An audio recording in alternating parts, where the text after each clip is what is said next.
King of Podcasts proudly presents the Broadcasters Podcast, a weekly media commentary talking about traditional and digital media headlines and talking to the content creators out front and behind the scenes. Now please welcome your host, a traditional and digital media professional with over 25 years of experience, including the last 15 years in podcasting. Here is the King of Podcasts. Greetings and salutations. This is episode 97 of the Broadcasters Podcast. KOP here with you. Let's go through a handful of things we have all set for all of you tonight.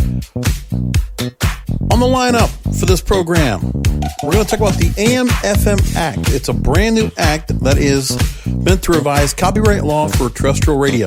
So basically, it's been the long-standing fight to make radio stations pay for musicians and labels for the songs they play. Pay a much better rate as what they're doing before, as opposed to just doing the blanket BMI ASCAP rate.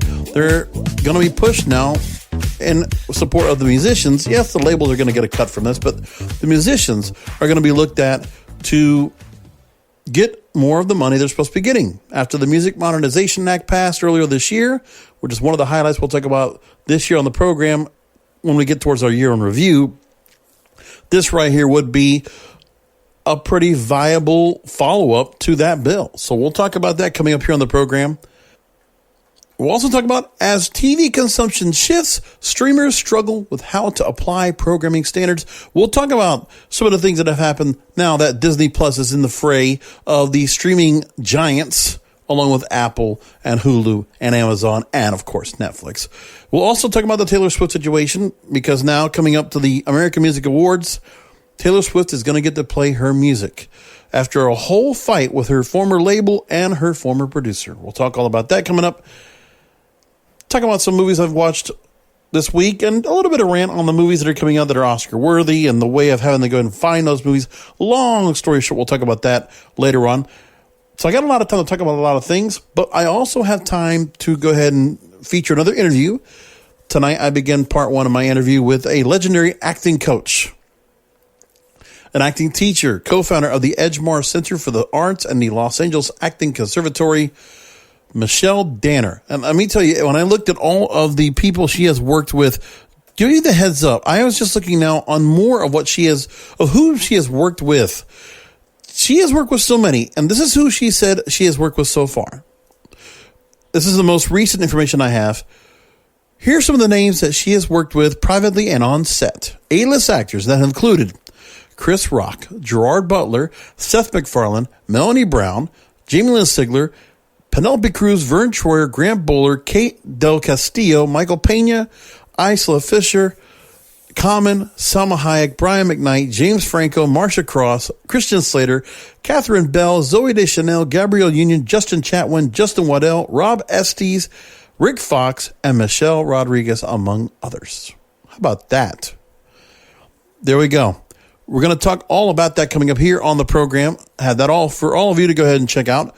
So we'll have that all encompassed for you. My first part of my interview with Michelle Danner coming up here on the program a little bit later on, but there's so much to go and catch up on right now. Let's get started with this radio news, what you think is very important. The AM/FM Act to get artists and labels paid for radio airplay. Now, I'm going to take the story from Billboard magazine, take a little bit more from Variety.com that have both reported this story as we record it today. So here's what we got so far. This bill follows an act that was attempted to be passed through Congress called the Fair Play, Fair Pay Act, which was attempted to be passed in 2015 and 2017. But here we are 2 years later, and the legislation's once here again. So here's what we have. The legislation has been introduced in both houses of Congress, and this is to bring artists one step closer to receiving performance rights royalties on radio airplay. The AM/FM Act is the Ask Musicians for Music Act. It would require radio stations to consent from recording artists to play their music. The legislation was introduced by Senators Marsha Blackburn, Republican of Tennessee, and House Representative Gerald Nadler of New York City. or New York State Democrat, who, part of the, what is it? I guess the House Intelligence Committee. Is that right? So these are two familiar names in the House and Senate that have brought on board this, which we would call the current copyright system for radio patchwork, and said the act would require all radio services to pay a fair market value for the music they use. Now, Nadler said in a statement about this, quote, "The United States is an outlier in the world for not requiring broadcast radio to pay artists when playing their music when requiring satellite internet radio to pay. It's unfair to both artists and music providers." Now, he says he's proud to sponsor this act because it would give artists and copyright owners the right to make a choice to allow AM and FM radio to use their work for free or to seek compensation for their work. The bill would also allow them to negotiate rates with broadcasters in exchange for permission for it to be aired. It's what music creators want and deserve. Now, if this act is to pass, it would likely trigger negotiations for artists' royalty rates. Since there is no master recording performance right in the United States, terrestrial radio stations get to play music for free without compensating labels who own the music or the artists who create it. Now, there's a lot more that goes behind how this came about. There's another act that was brought out there from the National Association of Broadcasters because they're fighting against an act called Stellar, the Satellite Television Extension and Localism Act Reauthorization Act. Well, that's a lot. Localism and reauthorization. I'm sure that's what they meant to say. This expiring legislation allows satellite and cable carriers to use a compulsory license and get a discounted rate on the rebroadcast of network television stations in remote rural markets that years ago weren't reached by local TV stations. No more long story short. But anyways, back to this story right here. The RIAA, who we've talked about on this program recently, they're happy about this. And the chairman and CEO, Mitch Glazier, said in a statement, quote, "By requiring broadcasters to get permission from music creators to use their music in the same way broadcasters are entitled to give permission for the use of their signal, the AM/FM Act addresses inequities in the law that should be fixed," end quote. Now, radio is struggling here. I mean, radio doesn't have the kind of money to go ahead and really pay back all this royalties to all these people. But again, if Spotify, if the streamers are going to have to pay their fair share, if the satellite networks are going to have to pay their fair share, then absolutely. If radio is not paying for it, they've been just trying to avoid it because, well, they're such a big, large outlet that the opportunity to have their music being played, the radio stations, I'm sure, think that's probably just enough that they need to do. Well, no. Looks like they have to do more. Now, this is one thing that's interesting to me because I try to position myself like this. There's a lot of established artists that could probably ask for top dollar if the negotiations are made for them to have permission to play their music. And it would probably be done within radio conglomerates and make all these stations be able to go and play whichever music of whichever. So imagine certain artists saying, you know what, I need you to pay me for this amount because it's going to be in all these stations.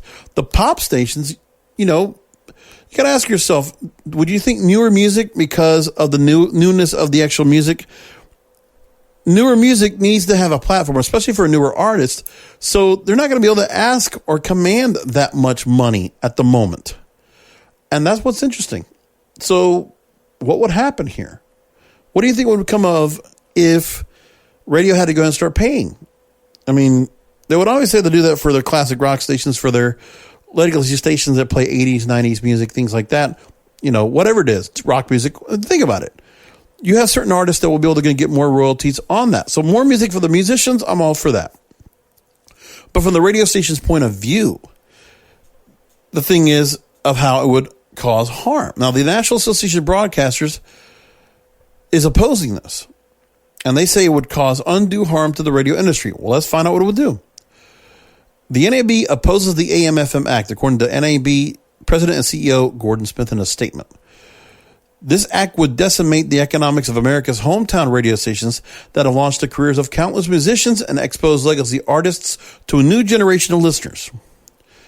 And they added that its door remains open to work with the record labels to find a holistic solution to this issue that reflects the enduring value to artists and labels of local radio to our hundreds of millions of terrestrial and digital listeners. Unfortunately, the record labels have shown little interest of having those discussions.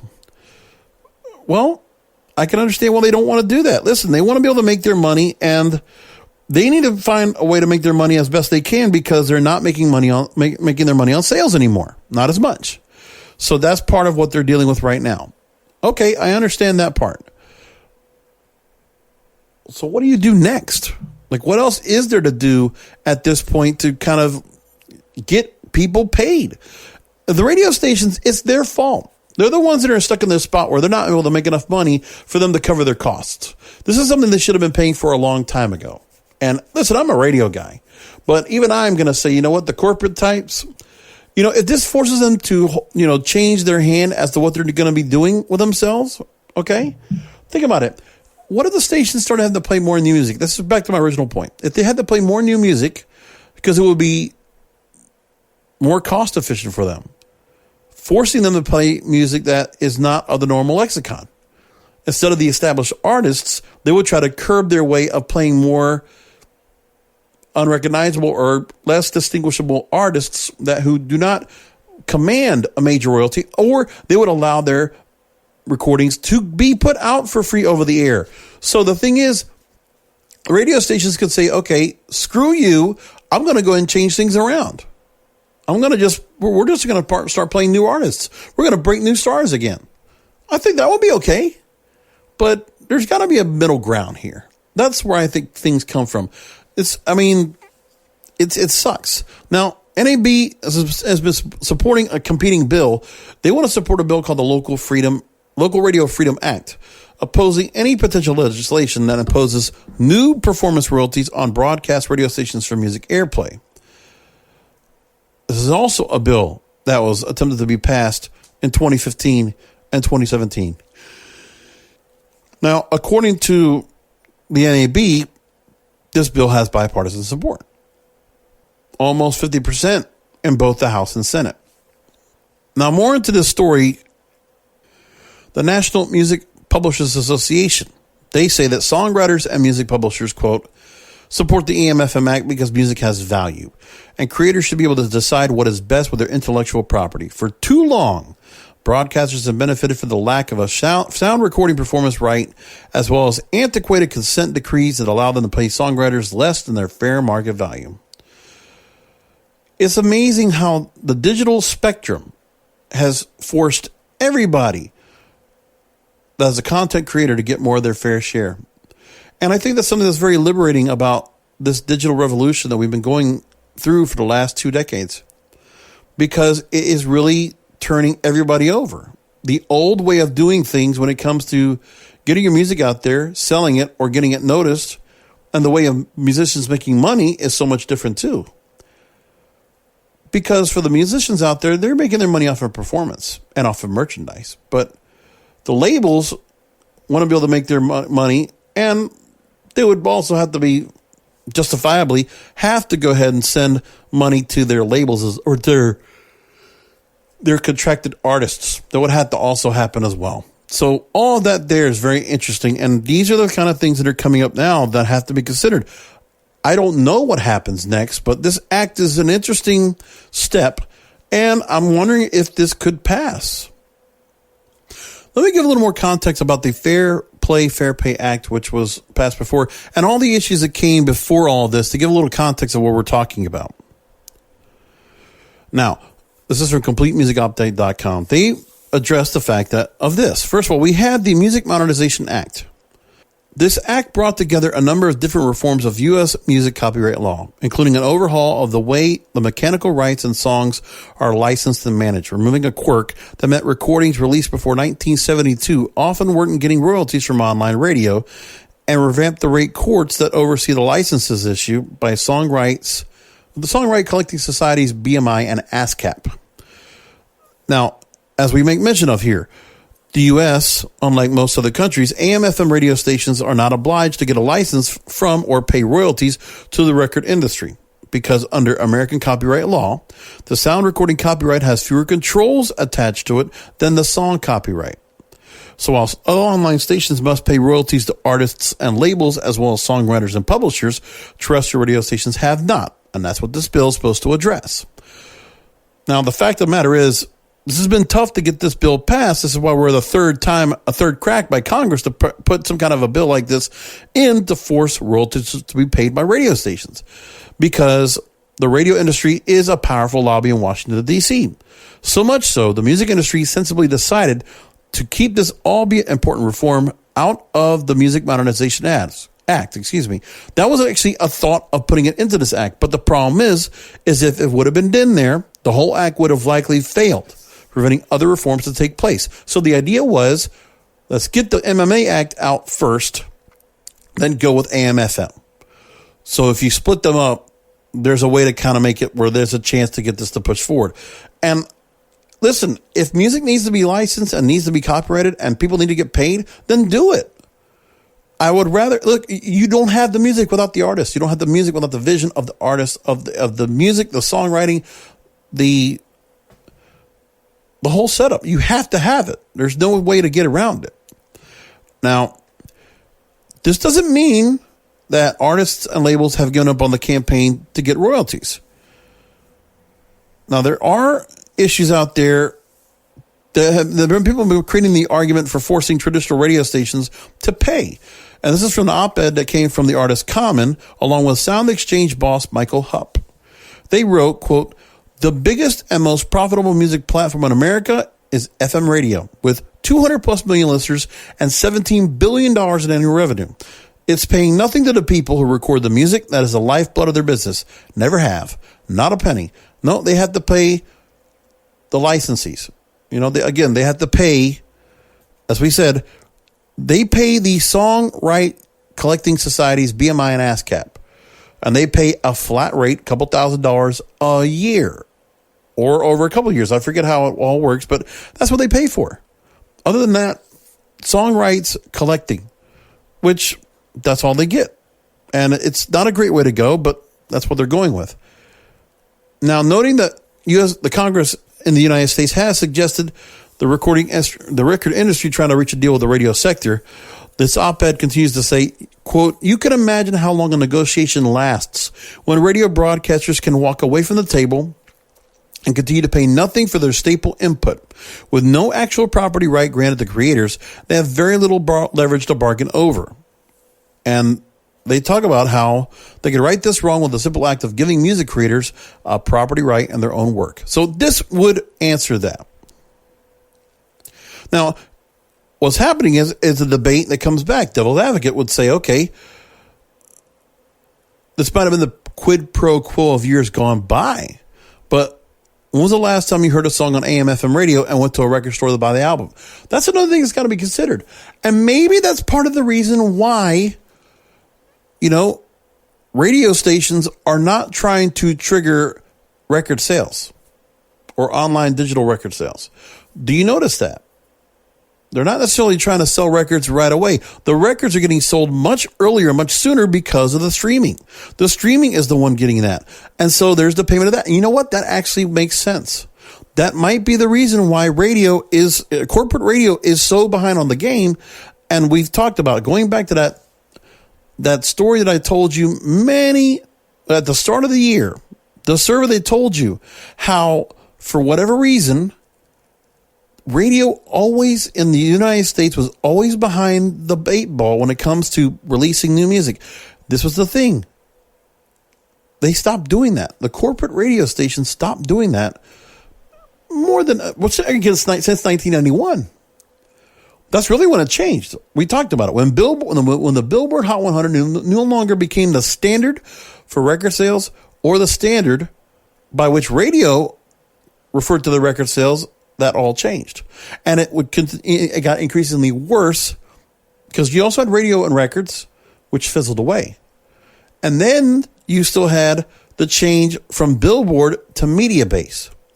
So Mediabase controls the market, but Mediabase and the lists and the charts that control what radio plays now, new music radio, they're not playing the records early enough, so it's as if radio plays under the radar. So my question is, if the music draws that audience and radio is making the point of they're going to be able to be the reason where an artist will push a record out and make money out there, okay, then that's what happens.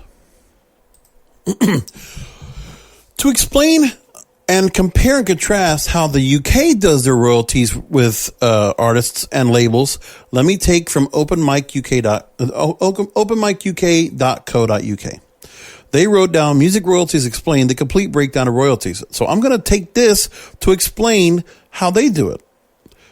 The royalty rates calculations for music can vary depending on where they're coming from. At the end of the day, if your song is successful, the only way you'll get paid is by signing up to a royalty collection society. So again, it's just the same way as BMI and ASCAP.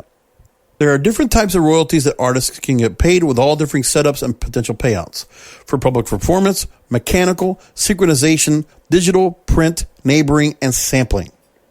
Now, in the UK, they have the Performers' Rights Society and the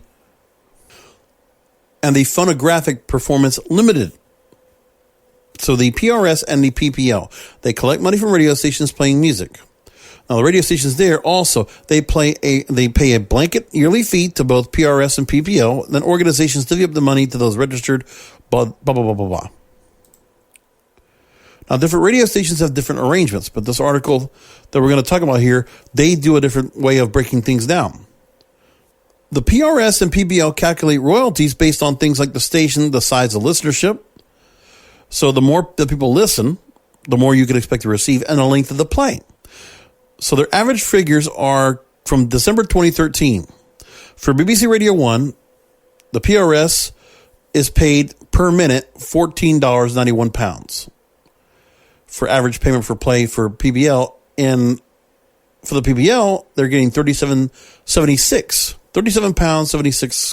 Is that how it works? I don't even know how it works.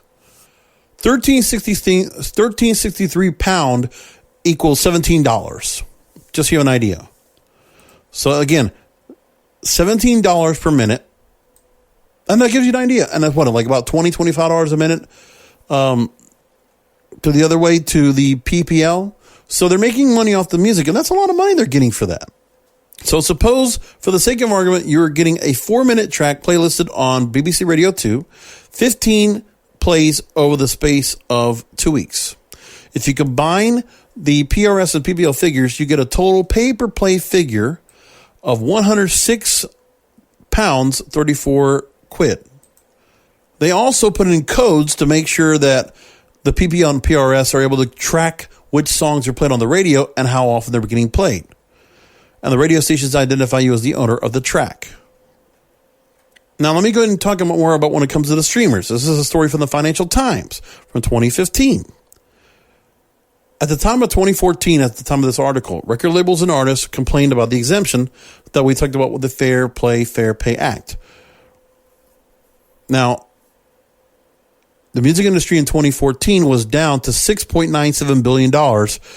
That's ultimately due to the transition from an ownership model centered on CD and MP3 sales to an access model where listeners tune in via online radio or streaming services, which is the transition to where we are today. Broadcasters can earn $17 billion annually in advertising revenues, as we mentioned before.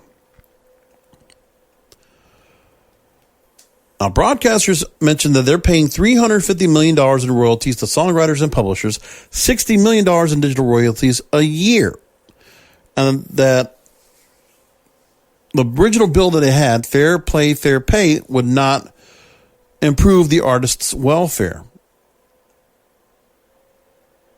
Now, the U.S. is one of 34 countries we mentioned to not compensate artists for radio sound recordings.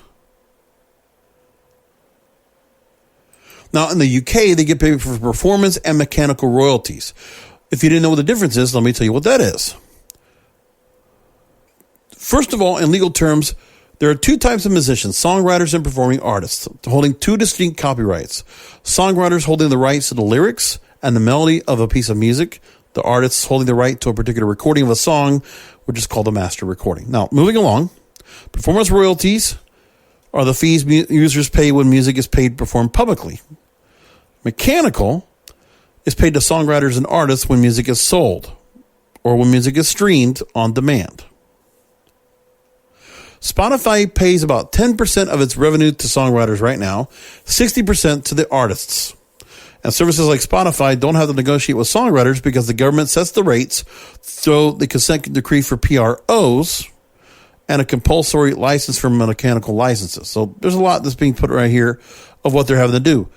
But again, it's an interesting concept about the fact of why radio doesn't pay their fair share at this point of the recordings. I think it's a very well said argument, and I think this is an argument that if radio loses this argument, they're going to probably have to sell some stations off because they can't afford what they're going to have to pay for the music, for the recordings, on top of what they're paying for copyright. If that's the case, then some stations might have to get sold off, which is a good thing. The other thing is, this might change the dynamic of what music gets played. Because maybe the radio stations will now have to play music in order to get sales for the record labels, in order to make a better deal with the record labels so they can get their stuff sold. So keep it all in mind about that. It's a very interesting story altogether.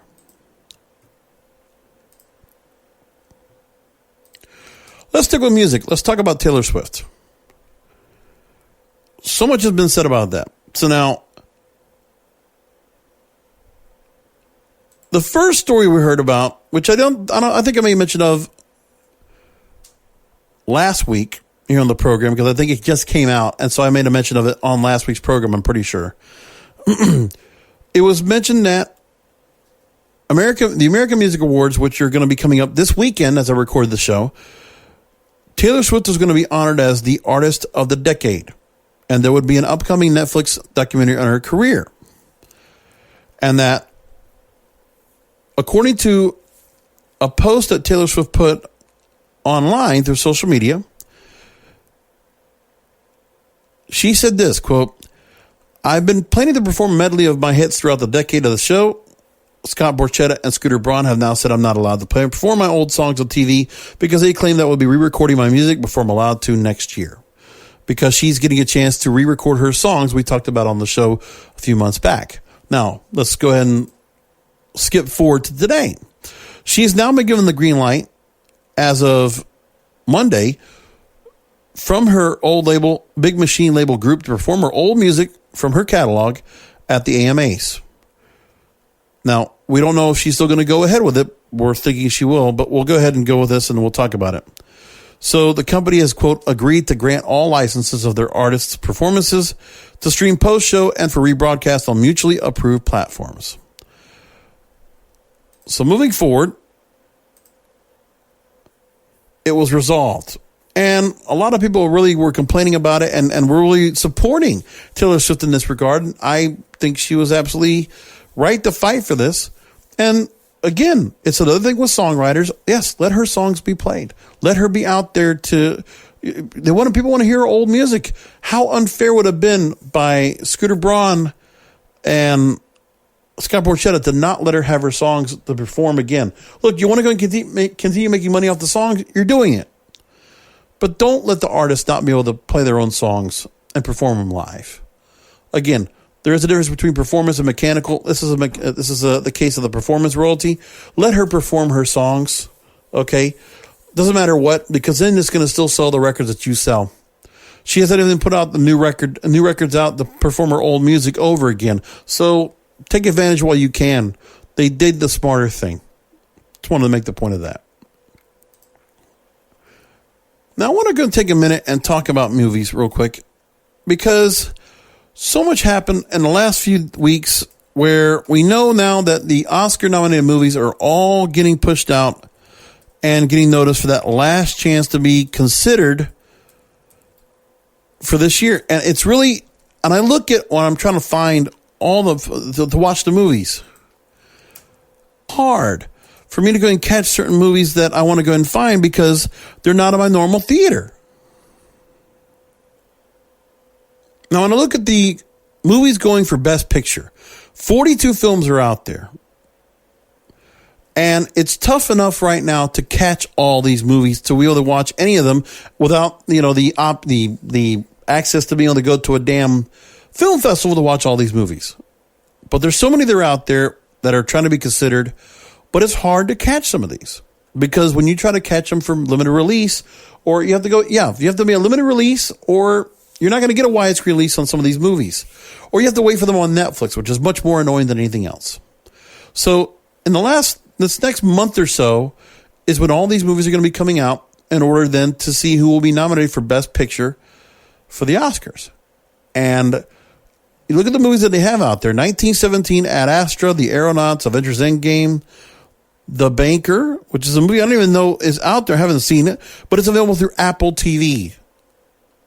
And it's on December 6th. I'm not even going to get a chance to watch that. A Beautiful Day in the Neighborhood, that's a full widescreen release, November 22nd. Bombshell, full screen release, December 20th. Booksmart, which came out earlier this year, which didn't do well in the box office, but it came out back on March 10th. Then you have Cats, which is a widescreen release. Clemency, which I never heard about. Dark Waters, which is releasing this weekend as well. Limited release. Dolomite, which is a Netflix release. Didn't make it to movies, theaters. I don't think it did.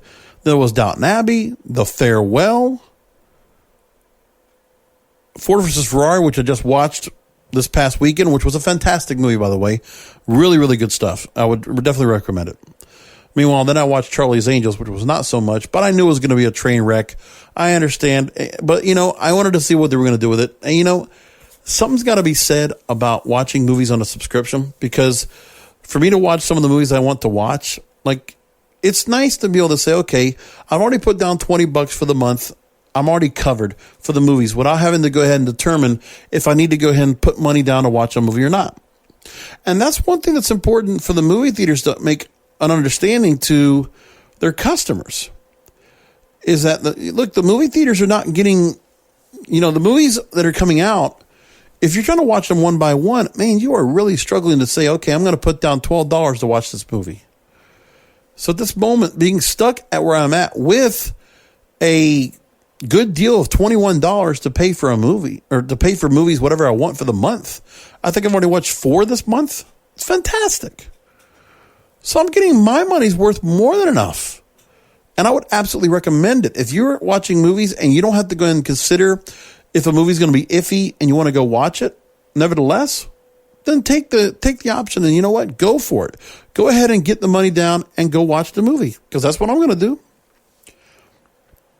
You have Harriet with Cynthia Erivo, A Hidden Life. I haven't heard about the movie. There's Honey Boy, which is also limited release. I haven't been able to find it where I'm at. If I go to my movie theaters, I have to go to some theaters that are not so accessible. They're a little bit of a trip.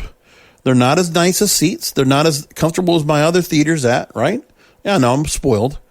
And their showtimes are bad. And that's what sucks of all this. Hustlers is being considered for Oscar. The Irishman, it's now in my neighborhood, but I have to go to some other theaters that are out of the way. No big screen theaters are putting the Oscar movies out there.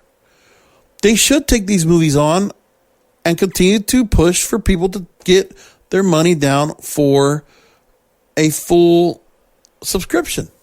I mean, for what they're offering up.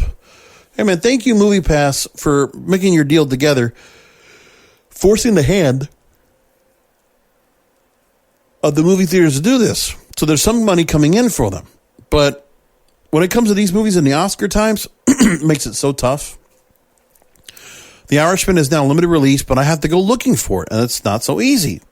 There's Jojo Rabbit, there's Joker, Judy, Just Mercy. I didn't see that. Oh, that's not out yet. December 25th it comes out. There's a lot of good Oscar movies I want to go catch if I can make time for it. Knives Out's coming up. Last Black Band in San Francisco. The Lighthouse. Then you have Little Women, Marriage Story. And you have Motherless Brooklyn, Once Upon a Time in Hollywood, Pain and Glory, Parasite, Queen of Slim, The Report. Queen of Slim actually coming out next week. The Report now out, but it's an Amazon movie, so just got to catch it that way. Richard Jewell, which is coming up December 13th, and Rocket Man, which has already came out. Toy Story, Two Popes, Uncut Gems, Us, Waves. Those are your movies. There's a lot of good movies right there, but if I want to catch all 42 movies, besides the ones we already know that came out, at least 3/4 of them, they're already out there in the theaters, a lot of them are getting into limited release now. When I looked for all the movies that are coming out and the limited releases, that means they're not going to be that accessible unless you're in New York and LA. But you make it so hard to watch everything that's coming out. Because of the release schedule, if you look at what there is now, for November 22nd, there's 18 movies that are coming out November 22nd, this coming weekend. And I have 3 here that are wide release. Everything else is limited. So you're struggling to find these movies. Then day before Thanksgiving, Knives Out, Queen and Slim, those are wide screen releases. 2 Popes, limited. It's just Netflix. More limited releases on the 29th. And then we go on to December 6th, which is another big week of movies. 24 movies being released, and 21 are limited release. That's crazy. No chance to catch these movies if I want to watch them. And it sucks when I am a well-paying customer to watch movies, and it's like that. Another 15 or so odd movies December 13th. Again, many of them limited on a regular basis. These are all the Oscar movies. To catch them at all is tough. And that's what sucks. And they also don't stay around long enough to catch them after the fact. Here's the example. For example here, okay? 1917. Now, 1917, I don't know when the exact... I'm looking right now for the release date.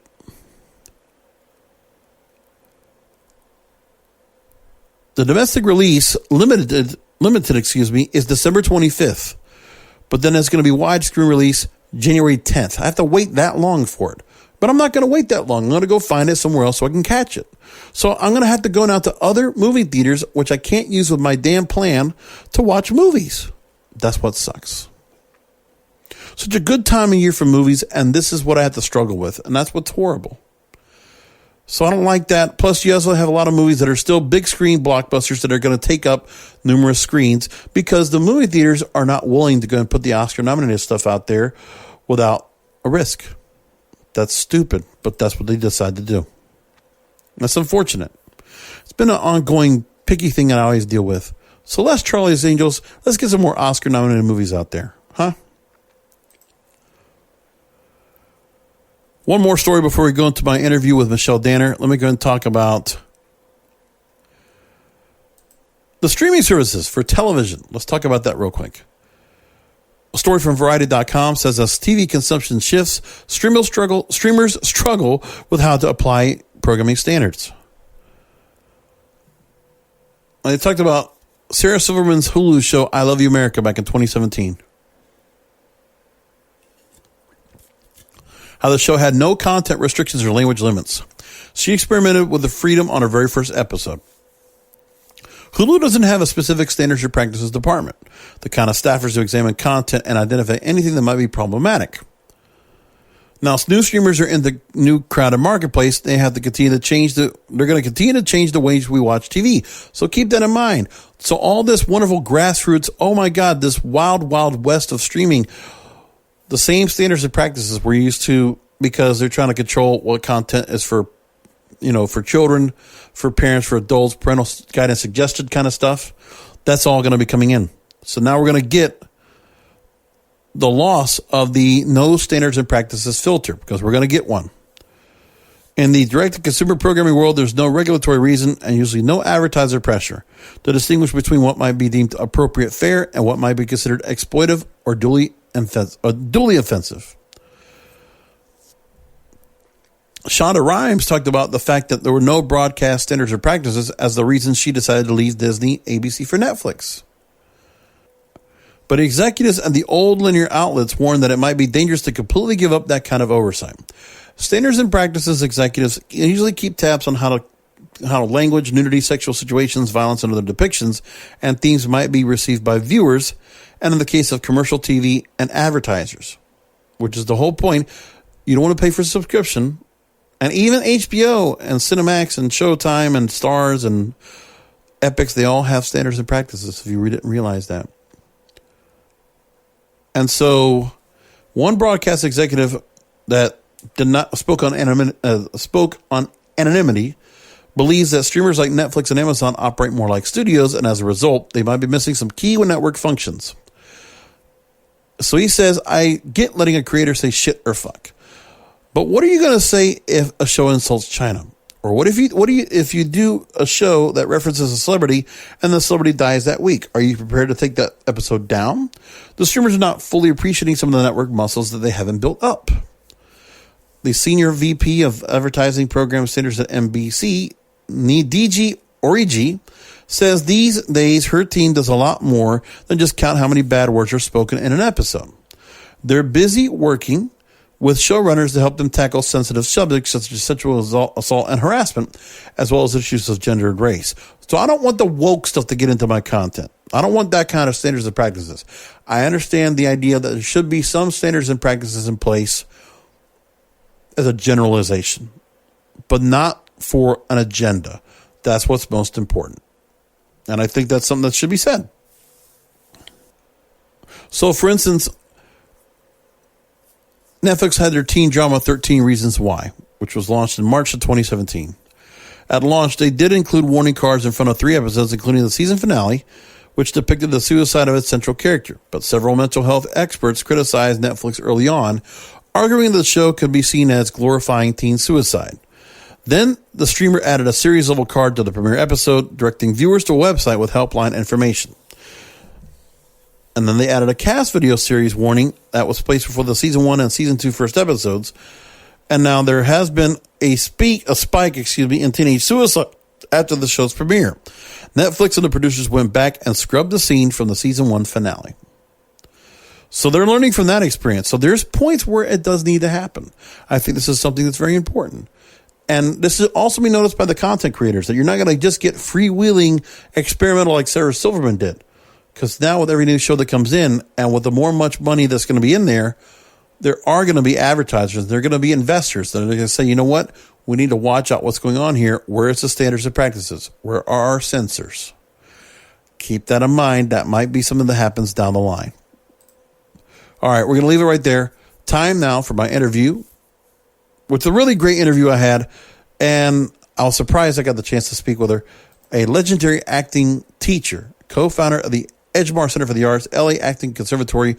I'll say the same thing in the start of this interview. Michelle Danner joins me now on the Broadcasters Podcast. Here's part 1. With every episode of the Broadcasters Podcast, I think I get lucky. We were just basically stepping up the totem pole of show business of all the areas of music, movies, TV, and radio. And we've reached another higher rung on that level because we're getting to talk. I get the opportunity, the privilege of talking to a legendary acting teacher and co-founder of the Edgemar Center for the Arts and the Los Angeles Acting Conservatory, legendary acting coach, Michelle Danner. Michelle, thanks for being on with us. Well, thank you so much for having me. Thank you. Thank you. I really do appreciate it. I'm so glad that I got a chance to get this connection together. So you're a legendary acting teacher. Let me just do a really quick bio to give a little context to the listeners. And now you are now becoming a well-established, successful feature film director. You just completed a film called Bad Impulse, a psychological thriller about family secrets and modern technology. Stars include Sonya Walger, you might remember from the ABC's Lost, Grant Bowler from Syfy's Defiance, and Paul Sorvino, obviously legendary actor in his own mind. How he doesn't have an Oscar on his mantle, it's beyond me.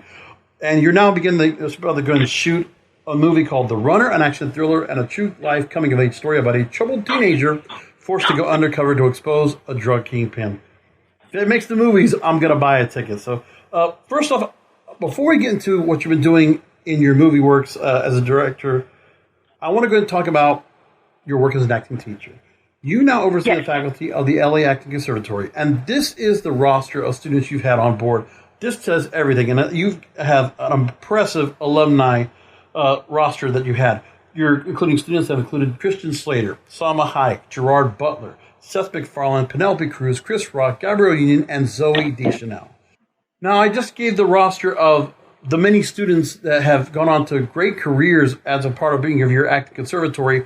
Talk to me about the reputation that you've been able to build behind the success rate from your talented alumni. I have been lucky enough to do in life what my passion is, which is I'm very, very passionate about the craft of acting.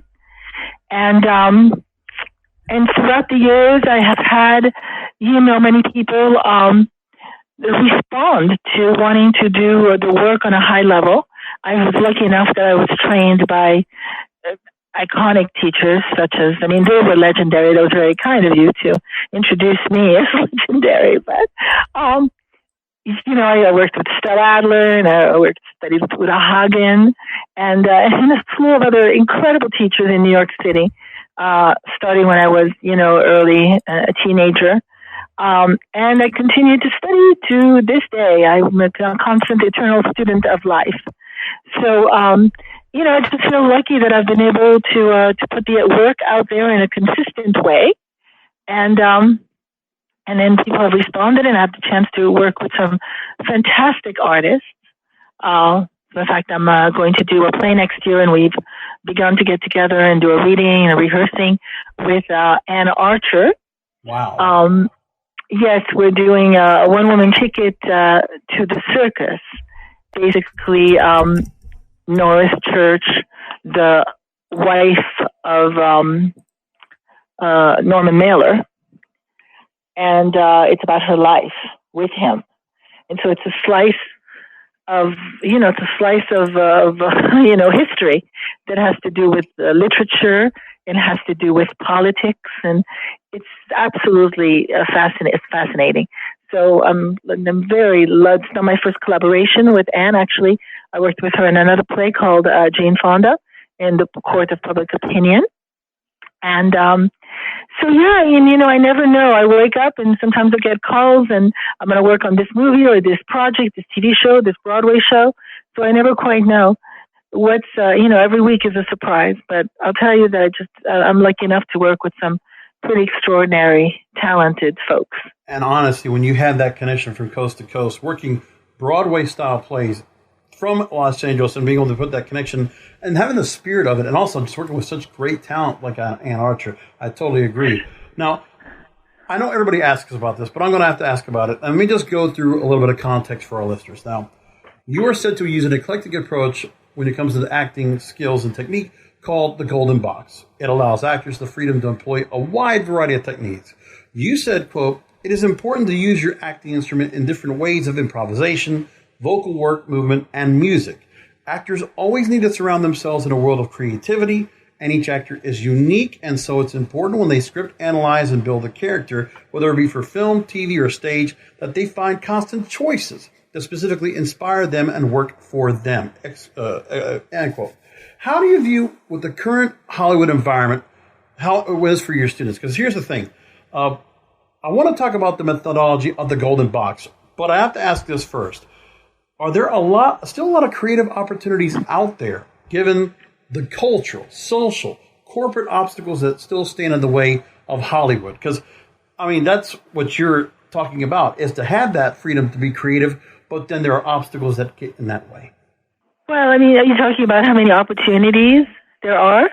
Right, and the fact of the matter is there's just certain things where, the social culture is changing about, well, we need a diverse character to be in this role. We need somebody there have to be certain boxes that have to be checked for social diversity, inclusivity, things like that. And then in politics, in the corporate culture, you have a lot of movies that are being rebooted or being remade or just being retooled. So how can you, trying to instruct and instill in your students to be creative when they're going to have some projects that might not give them that creativity?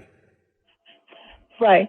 Well, I'm a very big proponent of inspiring students that work with me to take the bull by the horn and creating their own projects.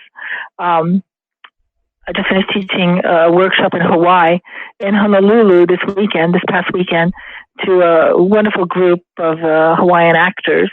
And I do a specific exercise that is geared to them to, start to think about writing autobiographically, and that writing can become a screenplay, can become a short, can become a novel, can become a one-woman show, a one-man show, a play, and to take charge, to be proactive, and and then I talked about period shows, and this actress said, well, it's very difficult. We don't get cast in period shows. Well, I said, the tide is changing.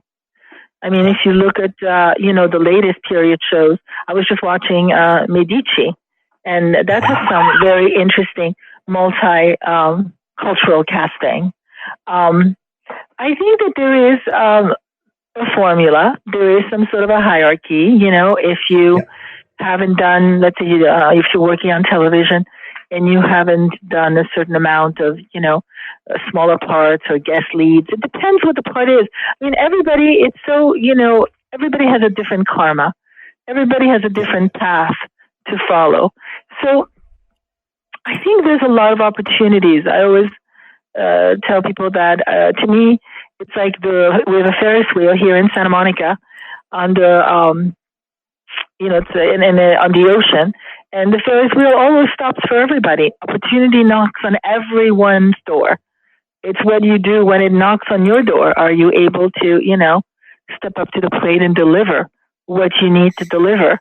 And if it's hard to find the opportunities, if it's hard to find those projects where you're going to put your hat in the ring, then there's so many stories, inspiring stories of actors that have written it for themselves. Go back all the way back to Stallone and Rocky, Van Diesel. I mean, there's like a lot of inspiring examples, such as Kristen Wiig with Bridesmaids, or Amy Schumer with Trainwreck. So that's what you have to do. That's what you have to do. You have to think about, what's a great character that I could play, that I would be riveting in, and find a way to create that project. And for me, I'm not trying to say anything at all about the fact that I don't want diversity on my screen. I do. But I just want the right performers to be there. And I don't want it to be where it's almost some kind of an affirmative action kind of feel to it, where because of some construct that there's some kind of requirement. And so that's my whole fact of the matter is that I want projects to be going to the right performers. And it's not because of any particular thing that they have, that they've done. But of course, there's going to be some of that. I mean, in Hollywood and on stage anyway, there's just going to be part of that, of the hierarchy. People are going to do that. But for the most part, I want those opportunities to be open. That's what's most important. So let's talk about the Golden Box. I know you've been asked about this many times. And again, I don't get a chance to talk to many acting coaches and really talk about acting in general. So this was just fascinating to me. So the Golden Box, it ultimately shows that artists can draw upon different acting techniques and form an individual toolbox of their own. Now, you studied the teachings of some legendary acting coaches, and just the name is a who's who, like Stella Adler, who developed her own method built on the teaching of method acting from legends like Konstantin Stanislavski and Lee Strasberg. I remember from Hyman Roth, Godfather Part 2. That's how I remember. And the story about him and Al Pacino drawing Strasberg to go ahead and be a part of that movie, which really just one of my favorite characters of a lot of movies altogether. One of my favorite movies in general. But now, Stella's technique, your technique actually differs from Strasberg's, in that it emphasizes imagination in addition to emotional recall. You've explained that, quote, the camera is like a dangerous lover. Love that metaphor. You have to risk letting it capture the most secret parts of you, end quote. Now, how do you isolate, Michelle, the performers that are ultimately able to wear all levels of emotions on their sleeve? Yes. Well, I am a great believer. For instance, I'm prepping right now for a feature film that I'm going to shoot in 5 weeks called The Runner. Mm-hmm. And I'm working with my lead actor. And every day we're touching base. We're either, we're going to rehearse very intensely. I believe in building the life of the character. Once you understand their DNA, once you understand their soul, their spirit, how they operate on every level, physically, emotionally, spiritually, psychologically, then you own that character. You understand their pathology, you understand their dark side, and you can let the circumstances affect you, and you can play within those circumstances. I try and have a very safe environment for my actors where they can risk things. And I'm a great believer in not trying to get it right. in the messiness, that's where you find the true art. That's a great, in the messiness. messiness. That's I can imagine that's the best way to get it, because some of the takes you would see of some particular scenes that become so dramatically good is that they can't be perfectly contrived. It has to come naturally. So you take those takes, and then one of those takes is going to come out with gold. One of the actors that you're talking about, that you're actually featuring in that movie, The Runner, that you just mentioned, is named Edward Philippinat. I might have said the name wrong. Yes, exactly. You said it right. Yes, you said it right. God, there we go. I've done a little bit of spelling. Now, he was asked in a recent publication about the audition process, and he said this, quote, "The audition process was a very unnatural one. Every now and then, you, Michelle," he said, "you would drop in to supervise and give notes.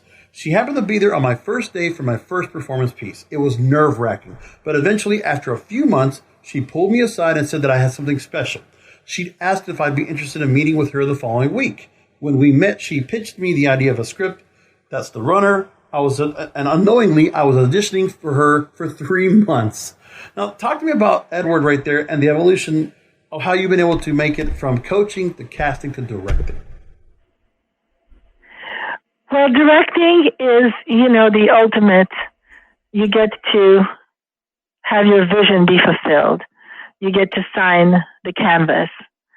So I love actors. I love process. I love to coach actors, but I also love to paint. And I love to tell stories. At heart, we're all storytellers. And this particular story has a lot of meaning for me because late at night, I watched the news report that moved me to the core.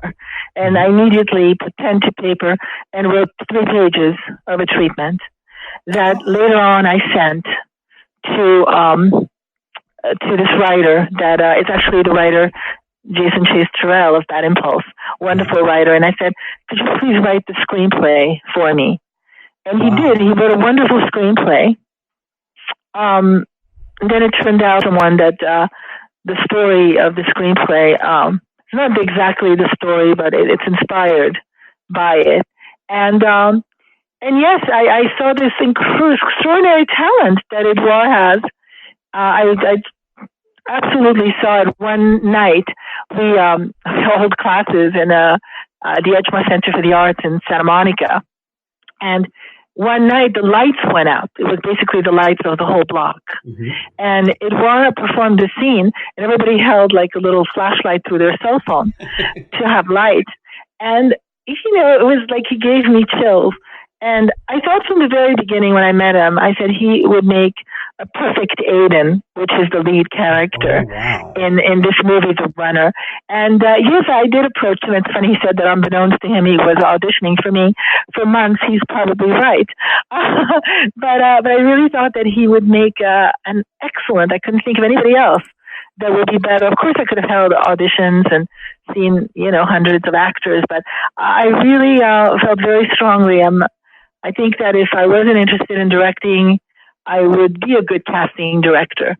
I have a very good eye for what I feel. Well, it makes really sense. Works. It makes sense that you'll be able to go and make this transition, because just from coaching it all together, you get to see people, especially if there are some students you think you could bring into the fray and do that. And the kind of movie you're talking about with The Runner, Edward's going to have to go through a lot of different emotions when it could be a very vulnerable spot, being a troubled teenager, being reckless and a reckless youth, and having to find his way and really having to come of age in a pretty fast amount of time if he's going to go ahead and expose this drug kingpin and be a part of that underground environment, and having to kind of play ball to be able to go ahead and expose this person. I'll tell you that he's doing an enormous amount of research. Yeah. And then we're working and talking every day, and it's seeping into him. I can't wait for us to be on set and to do what you would just ask, which is let actors risk, let him feel safe enough that he can truly risk it, and give a performance that can affect people. I mean, a lot of our demographic is going to be, young people, teenagers, and there's something very powerful in the message of this movie that has to do with our children, children falling through the cracks, being sacrificial lambs, and in addiction and drugs, which, we have to keep telling these stories because they're important stories to tell. Next week, I continue my conversation with Michelle Danner, the legendary acting teacher, co-founder of the Edgemar Center for the Arts and the LA Acting Conservatory, has her newest film coming up soon called Bad Impulse, and we'll talk about that pretty soon.